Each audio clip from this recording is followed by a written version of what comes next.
नमस्कार प्यारे बच्चों। आज हम इस वीडियो में अध्याय 2 के सभी महत्वपूर्ण प्रश्नों का उत्तर करने जा रहे हैं।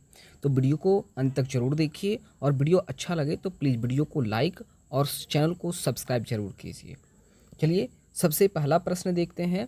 सबसे पहला प्रश्न कहता है कि नालंदा की वाणी एशिया महाद्वीप में पर्वत और समुद्रों के उस पार तक फैल गई थी। इस वाक्य का आशय स्पष्ट कीजिए।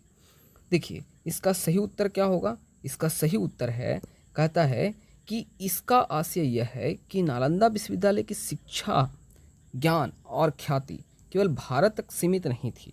एशिया के अनेक देशों के विद्यार्थी और विद्वान यहाँ अध्ययन करने आते थे। नालंदा के ज्ञान का प्रभाव दूर दूर तक फैला हुआ था। तो नालंदा की वाणी जो एशिया महाद्वीप में पर्वत और समुद्र के उस पार तक फैल गई थी, इसका आशय यह है कि यहाँ बहुत दूर दूर से लोग पढ़ने आते थे, शिक्षा ग्रहण करने आते थे। चलिए अब हम अगला प्रश्न को देखते हैं। दूसरा नंबर प्रश्न कहता है कि मगध की प्राचीन राजधानी का नाम क्या था और वह कहाँ स्थित था। तो देखिए इसका सही उत्तर है, कहता है कि मगध की प्राचीन राजधानी राजगृह, कहाँ राजगृह था, गृह ब्रज है ना, गृह ब्रज थी। यह 5 पहाड़ियों के बीच स्थित थी, है ना। इसका राइट आंसर हो जाएगा। अगला प्रश्न देखिए, तीसरा नंबर प्रश्न कहता है कि बुद्ध के समय नालंदा में क्या था। तो बुद्ध के समय नालंदा में क्या थी। तो बुद्ध के समय जो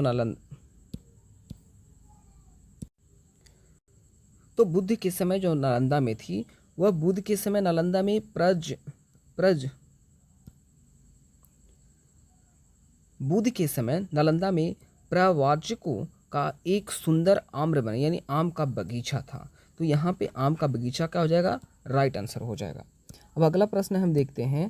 अगला प्रश्न कहता है, चौथा नंबर प्रश्न, कि महावीर और मेखली पुत्र गोसाल की भेंट किस उपग्राम में हुई थी।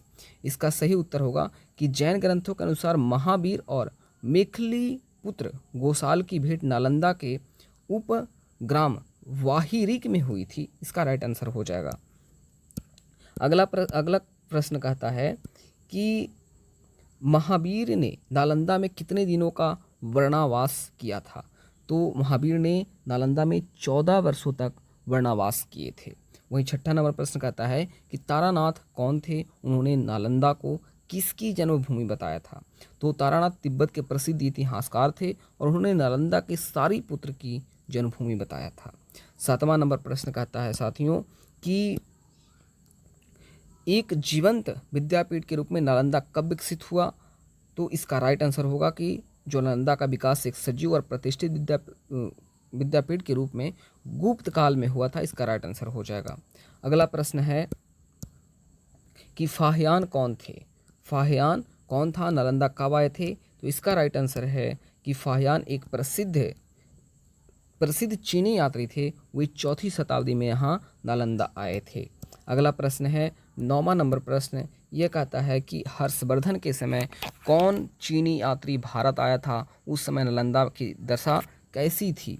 तो इसका राइट आंसर हो जाएगा कि हर्षवर्धन के समय युवान चौंग यानी हिन सॉन्ग भारत आए थे। उस समय नालंदा अपनी उन्नति और गौरव के शिखर पर था।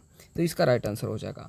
10वां नंबर प्रश्न कहता है कि नालंदा के नामकरण के बारे में किस चीनी यात्री ने बताया था, है ना, बताया है। तो चीनी यात्री युवान चौंग ने एक जातक कथा के आधार पर बताया कि भगवान बुद्ध अपने पूर्व जन्म में यहाँ दान देते थे और कभी तृप्त नहीं होते थे, इसी कारण इसका नाम नालंदा पड़ा था।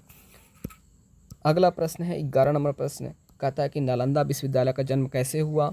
तो नालंदा विश्वविद्यालय की स्थापना जनता के उदार दान से हुआ था, ये जनता के दान के पैसों से हुई थी। कहा जाता है कि 500 व्यापारी ने भूमि खरीदकर उसे बुद्ध को दान में दिया था और जिससे इसकी शुरुआत हुई थी। ठीक है। अब अगला प्रश्न देखिए। अगला प्रश्न है 12 नंबर प्रश्न। ये कहता है कि यशोवर्मन के शिलालेख में वर्णित नालंदा का अपने शब्दों में चित्रण कीजिए। तो इसका सही उत्तर हो जाएगा, क्या होगा कि यशोवर्धन के शिलालेख में नालंदा को अत्यंत भव्य और सुंदर बनाया गया और इसके ऊंचे ऊंचे भवन, विशाल विहार, कमलों से भरे सरोवर और आम्रकुंज यानी आम की बगीचा है ना, इसकी शोभा बढ़ाते थे। इसकी स्थापना कला, साहित्य और मूर्ति अद्वितीय थी, है ना। अगला प्रश्न है 13 नंबर प्रश्न। 13 नंबर प्रश्न कहता है कि इत सिंह कौन था, उसने नालंदा के बारे में क्या बताया। तो इसका राइट आंसर हो जाएगा कि इत सिंह एक चीनी यात्री था। उसने बताया कि नालंदा में 300 बड़े कमरे और 8 विशाल मंडप थे, है ना। और इसके बाद इन्होंने ये बताया कि उसके वर्णन की पुष्टि पुरातात्विक अवशेषों से हुई थी, ठीक है। 14 नंबर प्रश्न कहता है कि विदेशों के साथ नालंदा विश्वविद्यालय के संबंध का एक उदाहरण दीजिए, ठीक है। तो इसका राइट आंसर क्या हो जाएगा, इसका राइट आंसर हो जाएगा कि सुदामा यानी स्वर्णद्वीप के शासक बालपुत्र देव ने नालंदा के विकास के लिए 500 गौ दान में देने का अनुरोध किया था और तथा यहाँ के एक विशाल विहार का निर्माण भी कराया था, जिससे नालंदा के अंतर्राष्ट्रीय संबंधों का पता चलता है, ठीक है। अगला नंबर प्रश्न है 15 नंबर प्रश्न। ये कहता है कि नालंदा में कौन से 5 विषयों की शिक्षा अनिवार्य थी। तो ये हमने बताया था आपको पढ़ाते समय भी कि वहाँ पे शब्द विद्या यानी व्याकरण, हेतु विद्या यानी तर्कशास्त्र, चिकित्सा विद्या, है ना, शिल्प विद्या और धर्म एवं दर्शन के यहाँ पे मुख्य रूप से 5 विषयों की पढ़ाई कराई जाती थी, है ना। 16 नंबर प्रश्न कहता है साथियों, देखिए सारे जो प्रश्न हैं इस बहुत ही इंपॉर्टेंट है, तो इसको आप अच्छे से नोट्स कॉपी में तैयार कर लेना, ठीक है। कहता है कि नालंदा के प्रसिद्ध विद्वानों की सूची बताइए। तो देखिए नालंदा के जो प्रसिद्ध विद्वान थे वे थे शिलभद्र, ज्ञानचंद्र, प्रभामित्र, स्थिरमती, गुणमती और धर्मपाल। ये क्या थे, प्रसिद्ध विद्वान थे, ठीक है। 17 नंबर प्रश्न है, कहता है कि शिलभद्र और युवान चांग के बीच क्या बातचीत हुई।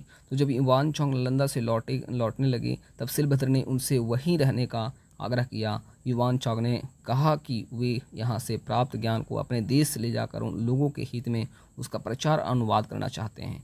उसके इस विचार से शिलभद्र बहुत प्रसन्न हुए थे, ठीक है। 18 नंबर प्रश्न कहता है कि विदेशों में ज्ञान प्रसार के क्षेत्र में नालंदा के विद्वानों के प्रयासों का वर्णन कीजिए। देखिए इसका सही उत्तर है कि नालंदा के अनेक विद्वानों ने तिब्बत और अन्य देशों में जाकर भारतीय ज्ञान, संस्कृति और बौद्ध धर्म के प्रचार किया। इसमें शांति रचित, कमलशील, पद्म संभव और दीपंकर श्री ज्ञान अति प्रमुख थे, ठीक है।